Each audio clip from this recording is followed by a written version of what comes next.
The difference of this fourth industrial revolution is it doesn't change what you are doing. It changes you. If you take genetic editing, right. Just as an example, it's you who are changed. Yeah. And of course, this has a big impact on your identity. Yeah. Editing your genes? Cool. I'll explain that later. But first, why do so many people consider this guy, Klaus Schwab, to be the most dangerous man in the world? Well, there's some reasons. A lot of them. You might remember Klaus Schwab as the puddle of liquefied feces who said, by 2030, you'll own nothing and be happy about it. But how does he expect you to own nothing and be happy about it? Oh, he's got a plan. Now, I'll tell you about it in a minute. But before I do, a little bit about Klaus Schwab. He's the author of COVID-19, The Great Reset. What a grand opportunity indeed. Oh, and his book was published on July 9th, 2020. Wonder how he got it written and published that fast.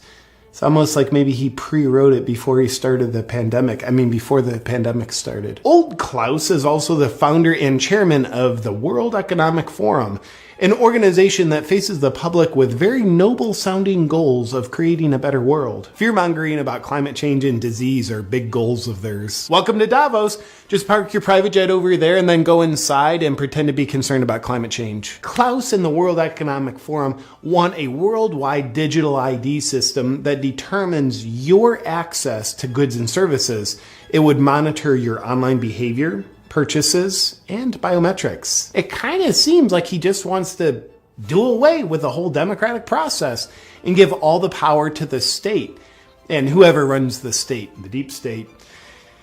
But that's based on both his words and actions, so it's probably an inaccurate observation. Was Dr. Evil's character based on this reptile? Mr. Schwab writes the following.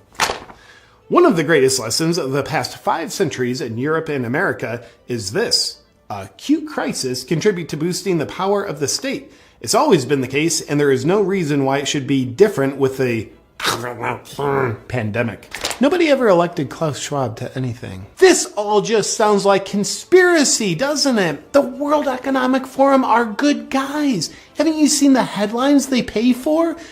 Go green, right? Right? That's probably right. They truly are good guys. Accordingly, you'll be excited to hear that the lineup of World Economic Forum speakers at their annual gathering of elites in Davos included such benevolent humanitarians like Xi Jinping, Anthony Fauci, and Bill Gates, and Australian Prime Minister Scott Morrison. What a great lineup! But my favorite Economic Forum speaker of all time is this reptile, Klaus Schwab's top advisor, Dr. Yuval Noah Harari. Let's see what he has to say. Data might enable human elites to do something even more radical than just build digital dictatorships. By hacking organisms, elites may gain the power to re-engineer the future of life itself. Because once you can hack something, you can usually also engineer it. Elites hacking organisms and re-engineering life itself? Well, he's not talking about doing that to people, is he? Now, in the past, many tyrants and governments wanted to do it, but nobody understood biology well enough, and nobody had enough computing power and data to hack millions of people. Neither the Gestapo nor the KGB could do it. But soon, at least some corporations and governments will be able to systematically hack all the people. Well, I guess he was talking about doing that to people. All people, to be specific. And if indeed we succeed in hacking and engineering life, this will be not just the greatest revolution in the history of humanity. This will be the greatest revolution in biology since the very beginning of life 4 billion years ago. For 4 billion years, nothing fundamental changed. Not playing God, are you? Because that usually works out super well. Science is replacing evolution by natural selection with evolution by intelligent design. Not the intelligent design of some God above the clouds. Oh, you are playing God. Say more. Evolution by natural selection with evolution by intelligent design. Not the intelligent design of some god above the clouds, but our intelligent design and the intelligent design of our clouds, the IBM cloud, the Microsoft cloud, these are the new driving forces of evolution. Gosh, you wouldn't by chance have a plan in place on how to control people with your cloud technology, would you? And that plan isn't by chance already being implemented, is it? Today, we have the technology to hack human beings on a massive scale. Oh, so you could implement it. In this time of crisis, you have to follow science. It's often said that you should never allow a good crisis to go to waste. Sounds familiar. And I guess you are implementing it already. Didn't anyone bother telling this guy not to say any of this out loud on camera? It's a lot of evidence. Surveillance, people could look back in 100 years and identify the coronavirus epidemic as the moment when a new regime of surveillance took over, especially surveillance under the skin. My brain, my body, my life, does it belong to me or to some corporation or to the government or perhaps to the human collective? This guy's revealing the whole plan. He's gonna ruin it. The World Economic Forum, out for the good of humanity. You'll own nothing, not even your own DNA, if we have our way. Now for some additional fun facts about Klaus Schwab and the World Economic Forum.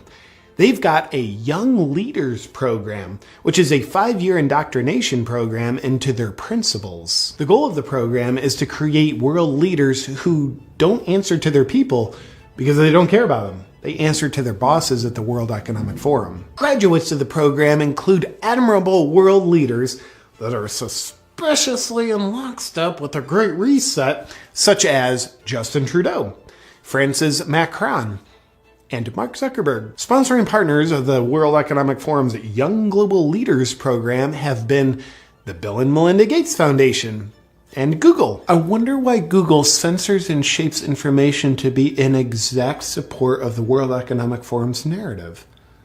Oh, another fun fact. The World Economic Forum is predicting a worldwide cyber attack. I'm pretty much a wizard at predicting the things I'm going to do too. The very concerned Schwab believes the cyber attack could bring a complete halt to our power grid, transportation, hospital services, and to our society as a whole. The World Economic Forum then simulated the cyber attack. Simulated or planned? I'm not sure, but they said it was a simulation, so it's probably best to just believe them. And here's a picture of Klaus Schwab sitting in front of his statue of Vladimir Lenin.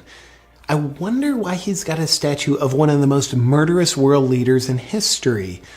Lenin killed an estimated 5 million people. And finally, remember Schwab's whole thing about you'll own nothing and be happy about it? What's the World Economic Forum's plan to make that happen? Well, it's probably nothing, but consider this. BlackRock is an investment firm with $9 trillion under management, which is a higher GDP than every country on Earth, aside from the US and China. Therefore, it turns out BlackRock has more political and financial influence than the Federal Reserve and most governments. Sounds cool, but what's the connection with the World Economic Forum?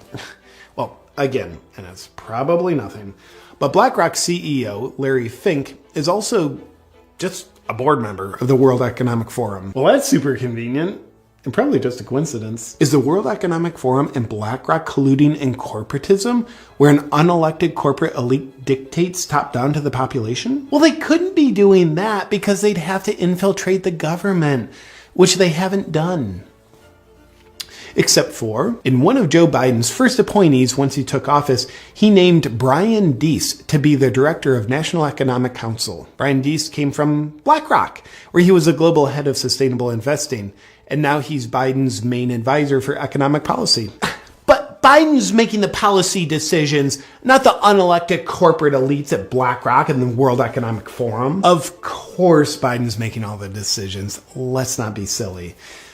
Oh, look, there's a picture of Biden in the audience at the World Economic Forum. Oh, and also Kamala Harris's chief economic advisor is Michael Pyle.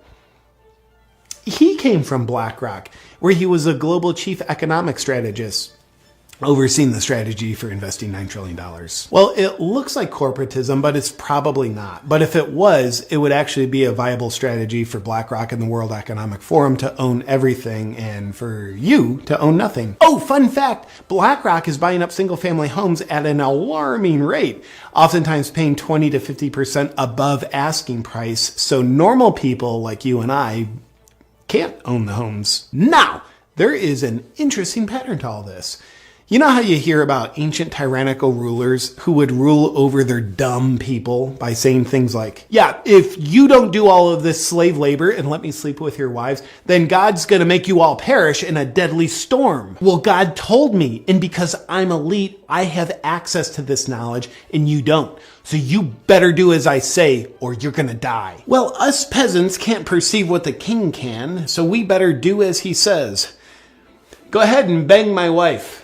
And thank you for doing it for my protection, King. Good old fear-mongering, a predictable pattern as old as time itself. But with Klaus and the World Economic Forum, it's climate change is gonna kill you, disease is gonna kill you, and a cyber attack's gonna get ya. So you better do as we say, or you're gonna die. I don't know, the weather looks pretty good to me.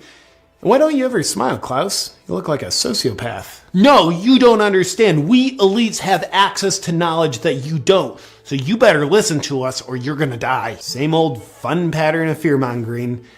They know of the scary problems and only they have the solutions. So listen up or you're gonna die. Gotcha, Klaus. Nothing new here. We see you. In conclusion to the question, is Klaus Schwab the most dangerous man in the world? Here's his top guy again. Humans are now hackable animals. You know, the whole idea that humans have, you know, they have this soul or spirit and they have free will and nobody knows what's happening inside me. So whatever I choose, whether in the election or whether in the supermarket, this is my free will, that's over. Free will, that's over. It will indeed be over. If you outsource your thinking to outside influences and take the easy way out by choosing obedience over bravery. Doing so makes you very susceptible to being manipulated by fear.